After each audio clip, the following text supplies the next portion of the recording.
Dumelang ko hi, libitso ke Refilwe, a dating and relationship coach, and tonight I'm bringing you Mjolo with Refilwe. Now, when love starts, it's all fiery and everybody's happy to start a relationship. But what happens when love goes wrong?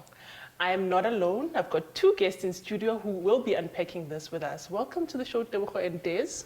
Glad to be here. Glad to be here. Two gentlemen today. Yes, we're going to be unpacking exactly what happens to make love go wrong, because in the beginning there things are all rosy, right?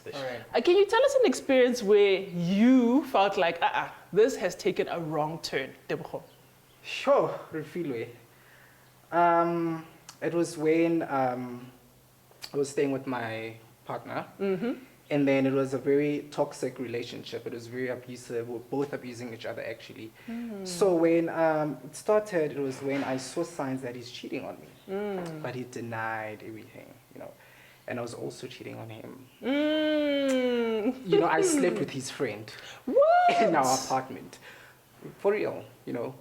And it became very toxic, whereby we became very physical. It was emotional abuse. And I remember this other time, I just wanted to stab him, you know. Wow. And we're staying at the 5th floor, so I just wanted to throw him out of the window from the 5th floor. So it was that toxic, you know. What led you to be so angry? Because I can understand that the love is ending, but wanting to throw him over the balcony. The 5th floor even. 5th floor, you know, it's the insecurities, you know, from the past relationships, whereby, you know, when someone says they love you and then they end up cheating on you, you know, it's trust issues as well. So there was trust issues, so I didn't even believe him when he said he loves me, you know, because I saw the signs that he was cheating on me. I went through his phone. He was in contact with his ex, you know, so I became so angry and, dude. Yeah, was this before or after you cheated on him? It was after. After. So do you think it was in response then? I think so, yes. Yeah, so what leads to you guys getting there? Because, I mean, in the beginning, nobody wants to cheat. Nobody starts a relationship wanting to cheat on anybody. You know, at some point, I wasn't happy, to be honest with you. You know, I just wanted some distraction because, you know, relationships, it's ups and downs, you know. So I just wanted some distraction, and it went south. And then it was just toxic. Yeah, I want to actually go deeper about that toxicity. There's come in there. You know, Tebogo's sharing, you know, something, you can feel it from the pit of his belly that this really, you know, broke the trust in the relationship. And I don't think anybody wants to find themselves, you know. And after that, I went into depression, you know. Listen to that. For a year. And how long was this relationship? It was about 9 months. It's a long time. It was about 9 months, and then we met online, so it was online dating, and then we hooked up, and then we just decided that, you know what, let's just be in a relationship without knowing each other. Okay, so you feel like you guys moved on too quickly. Too quickly. And that's the danger that led to the relationship going wrong, or love went wrong. And then 2 months later, we moved in together. Yeah, that's a speed of lightning. Yeah. I mean, some would say this. What do you think of what he says? Because I think it's the good intentions, right, that we can, you know, all spread and all relate to. But at some point, things go wrong. And, you know, in your experience, where do you find that things just take a little bit of a turn? Unlike his situation, I think mine was with my female best friend at the time, right? That I've known for female bestie. Yeah, female bestie. That's you know, no one wants to admit it, but that's why whenever someone comes to me, oh, I have a guy best friend, I'm like, bye. Because I'm just like, because I've been the guy best friend. You know, we've known each other for what? Probably 13 years. We've known each other for 13 years. And during the pandemic, we're like, hey, man, like, you know, I kind of, at some point I felt this for you. At some point you felt this for me. And we were like, oh, okay, let's try it out, right? Mind you, I feel like we were friends for a reason. The relationship was up and down, you know what I mean? There was a lot of, the communication wasn't there to the point where we'd send signals, you know what I mean? And I think that's where the problem lied, because I would be insecure about a certain thing, but I wouldn't tell her.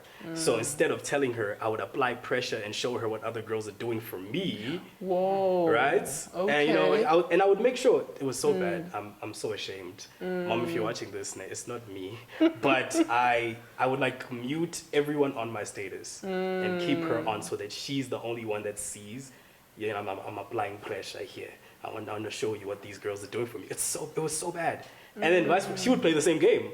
So now we're playing this game. We're supposed to be people that are best friends. And along the way, you know, eventually she cheated, right? And I wasn't really mad at it because I was just like, you know, I could see how toxic this was, only because we're two people. As close as we were, we couldn't tell each other about the insecurities we put on each other. So it was, yeah, it was tricky. You know, we're still friends now, you know, everything is well, but I felt like relationship-wise, it wasn't working. Even though we identified the problem, we're like, hey, we should have just spoke about whatever's going on, but we didn't. Yeah. So what would you do differently knowing that now?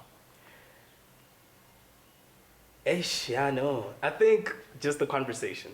I think it's important to have conversations, you know, because now when you start playing games, I feel like the games are the worst part. We shouldn't have played the games we were playing. And that led us to this point where, okay, now you cheated. Oh, you didn't speak for a while. We're friends 13 years and it's all going to blow up because of people who couldn't communicate. You know, so I would just communicate more. Be like, yo, listen. It's important. It's just Communication important. is important. You know what I mean? It's such a cliche thing to say. And we always say to people, oh, communicate. In life, if you communicate. But then when it came down to it, I couldn't do it. You couldn't. No, I could not do it. Yeah, it was a tall order. It's easier said than done. Exactly. Okay, hold it there. To you at home, grab a quick cup of something because I want to delve deeper with these gentlemen. And when we find out exactly what part does conflict resolution play in making love end up in a not so good way. We'll be back right after this.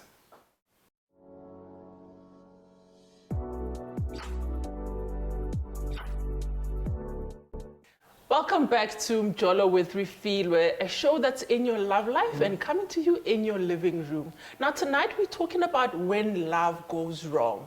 Things start rosy, but somewhere along the line, as individuals in a relationship, we lose it. Tebogo spoke a little bit about, you know, his experience where you wanted to throw somebody off the balcony.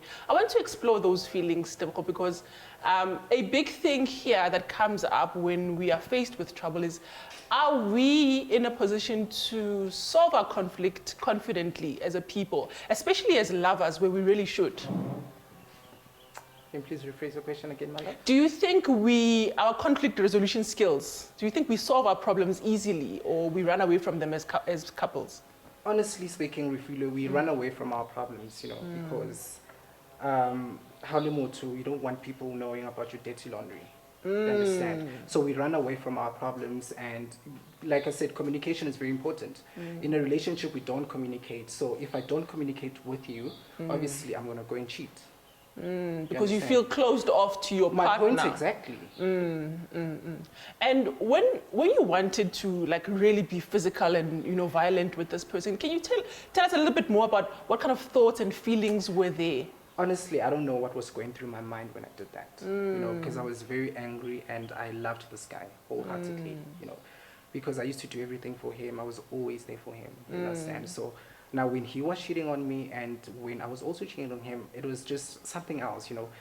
Honestly speaking, I honestly don't know what was going through my mind when I wanted to throw him off the balcony, you understand? Because I was just angry and I was like, yo, what if he dies? What if I accidentally stab him and then he dies? What's going to happen? Yeah, we know that many incidents have happened where, you know, you don't mean to harm somebody, but in the heat of the moment. And why then do you think getting physical was, you know, your next point of call? Had you guys sat and spoken and you were feeling, okay, this conversation not going anywhere, or it just escalated and it ended up getting physical? We were actually, where we sat down, we spoke, you know, like couples do. And then, you understand? Because I asked him, are you cheating on me? He said, no. And then he was laughing, you know. Yeah. And then I went through his phone and I saw that, okay, he's cheating on me. He's talking with his ex. And then I slapped him. Sure. And then I choked him. And then it became physical. I went to the kitchen, I took the knife and I said, I will stab you. Because you're making me a fool. And then it got so toxic. I remember this other night, we had a fight. And then he cried, and then I remember he went to go take a taxi without wearing his shoes and without wearing his optic glasses. Yeah, and he was crying. And I remember I followed him to the taxi rank, and I begged him. I said, baby, I'm sorry. And then he decided to go. Sure. And knowing now that experience, what would you do differently if you found someone now and let's say things are not going the best, and you are faced with a situation where you have to deal with this problem, but without being physical or, going from 0 to 100 real quick. Refilo, we need to communicate, like I said. I keep on emphasizing this because communication is key. You sit down with your person, you make them understand, it's okay, fine, I understand that you don't want to be with me anymore. It's fine, I'll move on, or let me move on, you understand? Because I asked him, do you really want to be with me? And he said, yes, I want to be with you. But I saw the signs that he's cheating on me. Sure, Des. Think about it. When it's you now on the other side of somebody who's very heated, right? I love this person. At some point, we've loved each other, and things were rosy. How would you turn the situation around to really de-escalate, matters at that time? I think if I'm heated and you're heated, we're not going to get anywhere, right? Because now he took the knife, I take the bucket, and I'm like, okay, cool, I'm going to show you that I'm going to. So I think one has to be the calm one. I feel like it's very hard, especially if it's a person that you love, right? Because now all the emotions are coming in. You think about all the time you spent, all the memories, exactly. All these things they told you in the beginning, and you're just like, where's all that in the heat of the moment?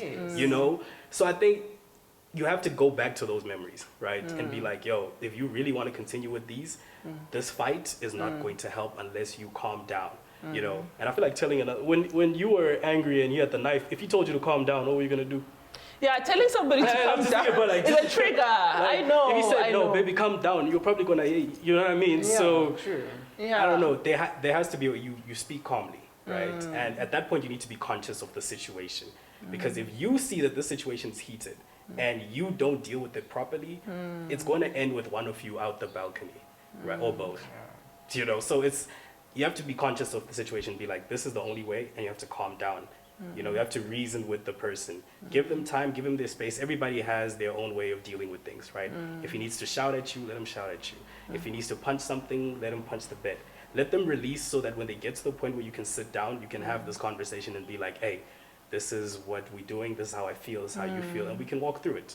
Yeah, that sounds ideal, right? Because when somebody needs to punch something, how do you make sure it's not you? Because you can't say, I can see you want to punch, go punch the bed, like, right? Go punch the bed. Practically, how does that work? Like, you can see they are coming for you, and how do you keep yourself safe? Because at the end of the day, this is somebody you have good feelings for, or once had at any given time. I think there are signs of, provoking a person. You know what I mean? If someone's coming at you like this, and you come like this, or you coming in a very scared, defensive manner, to them, they're going to be like, oh, okay. They don't know how to react, right? So I think you need to, body posture is a thing. If you remain in a position that shows that you mean no harm, and that you're allowing this to happen, the person will somehow identify, I don't know the psychological background behind it, but they'll identify that, no, this is not a hostile situation. I need to calm down. This person's not looking at me like I'm a fool. This person's not treating me like I'm a psycho. They realize the emotion I'm having, and they're saying, okay, cool, I'm here for you. I'm not leaving, you can do what you want to do, but I won't leave your side. Yeah, talk to me about, the relationship that you had. How were your conflict resolution skills before, and how are they now? Do you think you are more prone to opening up now, thanks to that experience? I don't want to lie to you, it's a bit difficult. I think, depending on the conversation, it's a bit difficult. Back then, I would shy away and I'd throw signs. Now, it's like, I know I need to speak about this. I am aware I need to. And I'll sometimes be like, hey, I don't like the way that your guy best friend picked you up and hugged you. But hey, that was funny. It's okay, though. I sort of play it off in a joking manner. And if you don't pick it up, it's like, I can't blame you for that. But I think I'm still battling. I think I'm still trying to figure out how to communicate properly. And it's hard, man. It's hard. I think it goes just looking at my dad is as well. Like, he was never the type to communicate. He was just, if he's angry, we all knew. We all sat there. It's like, no, he's angry now. He's angry now. Angry so now. I think growing up, I looked at that and said, you don't need to say something. Just keep it to yourself, and then people will figure it out. Hold it right there, Des. When we come back from the break, we're going to talk a little bit about those role models that we've had, relationships that in our upbringing we've seen whether things have gone right or wrong, and what we can learn from it. So don't go anywhere, stay tuned. Welcome back to Mjolo with Refilwe. Tonight we've been speaking to Des as well as Tebogo about when love goes wrong and the situations that have been toxic that's led, Tebogo to even, want to get physical with your then partner. Before the break, Des was telling us about your father. And I want to ask the questions, what role models did you have growing up that showed you how to solve problems in a relationship? Yes, this show we are specific to Mjolo type of relationships, how Jola le Motune, but conflict resolution or solving problems is something that even how we relate, as strangers, we need to know. So what can you tell us about your upbringing that contributed to how you see solving problems now? I think growing up, it was very interesting. You know what I mean? To me, I didn't understand what was going on. I just knew, okay, cool. Yo, dad is angry today. No one should talk to him. You're going to go talk to him. He's not going to talk to you. So it showed me that, okay, cool. Growing up, when you have problems, and you could see this man is genuinely upset. You have to suppress those things until we wake up the next day and all of a sudden he's happy. So I think in my mind, it showed me that no, sometimes with problems, it's okay to run away. Run away from your problems. They'll sort themselves out somehow, some way. And now realizing from my past relationship, thinking that I can't speak and I'll just go around, probably throw a hint here or there. At least I threw hints. My dad didn't. You know what I mean? So I don't know. I think that it really shaped me in that manner. And seeing my uncles as well. I'm very close with my uncles. It's the same thing. I don't know if it's just a thing where the men of that time, if they're upset, if something's happened, if there's a conflict, the wife is shouting, he's quiet. He's not going to say anything. He has no opinion. Yeah, perhaps in a way to calm her down or wait for her to reason or to... But even if it was sometimes gone for days, where you can see that, no, this man has not spoken to anyone. And what about the rest of the things that require their attention? Things would get done. Yeah. And that's the thing. If something needed to happen, he would do it, but you could see that he's still upset. So in my mind, it sort of formed this thing of, no, you have to do what you have to do. Life gets by. Leave your emotions on the side. You'll go out, come back, you'll be happy one day. But it's just the way in which I saw the men in my life. If that's how they did things, that's how I thought I should do things too.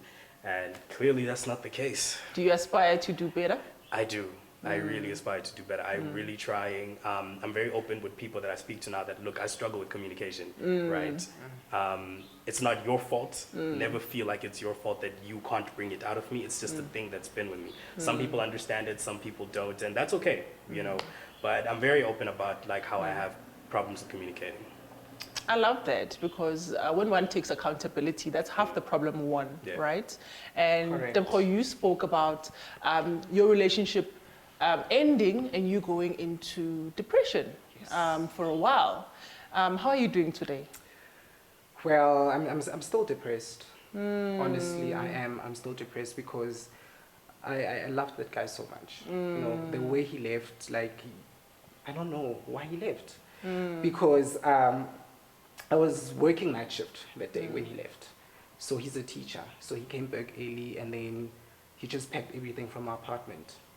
So when I came back from work, so I opened my apartment and then when I get there, there's nothing. The apartment is empty. He took everything. So I went into serious depression. But then after that, then I went into therapy sessions with the late Ma'am Diale. She was my therapist. So, and then after that, then I went to Bara Hospital. That's where I'm currently going for my therapy sessions. Oh, I love to hear that you are taking accountability because when things do go wrong, it's important to relay the message that it's not only one party all the time. And I like that you've been honest, that you say you were having an affair yourself. And now that, you find some depressive episodes, you are seeking the help that you need. But moreover, what I want you guys to maybe share with our guests at home is, what happens now when you feel like, I love this person and it's not going the way I want it to go. And then knowing what we've discussed today, what would you say? I've taken that communication is key, but what other ways could you make it known that I really don't want to be in this relationship anymore? Or can we repair? What methods would you use now, knowing what you've gone through? Des? is it still safe to say I'll run away, cheat, like cheat? No running away, cheat. no. You know, what's crazy? It's just like, as you say that, if you're not happy in a relationship, there's so many things you can do to get out of it, but these are the wrong ways. Like you said, you could just cheat, right? You can throw signs, give attention, speak back to your ex. That's the problem, and it really shows the reality of how difficult these things are, right? I still think I'm with you when you say the communication is key, right? Because I feel like how else can you tell a person that you're not happy in their relationship without telling them? Any other act that you do will make that person feel bad, will prolong the inevitable. You know what I mean? That no, I'm not happy. So I really feel like I really feel like there's nothing else you can do besides say that Just I'm not happy. communicate with the person and tell them, listen. Are we maybe not a generation that doesn't take criticism very well, or do not open up? Well, you will communicate that stop doing this, but you don't say, my love, when you slam the door after a heated argument, it leaves me shut out. It leaves me feeling rejected. How can we, still have you process the feelings that you are feeling without leaving me outside? Those kind of things. Are we not maybe ready to just quit? We always don't want to go deep into why you're communicating, but you're not saying why. The thing that they're doing is putting you off, because that's exactly what it is. It's driving a distance between the two of you. So I don't know. What is your feeling about today's generation and Mjolo? Today's generation is a quick one. Instant gratification. Instant gratification. Like you said, they don't take criticism well. And we have this thing, ghosting, right? I've ghosted a lot of We've people. spoken about ghosting before on the show. I have ghosted. That's how quick it is. It's like, I'm not happy with you. Boom, block, delete, move on. Oh no, I'm not happy in this relationship. Boom, boom, I'm cheating. I told you what's the problem, but I'm not going deep into it. If you don't understand that, boom, boom, you don't care about me.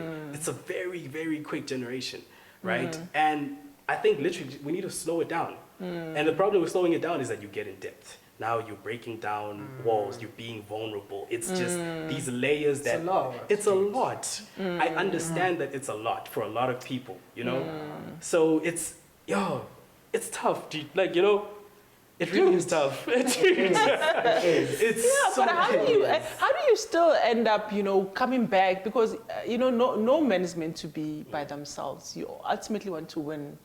And all these experiences, I think they are building towards something, right? And taking all those lessons. But how do you break through and say, I'm no longer the Debo that will just give up, or the days that I'll just shut out somebody?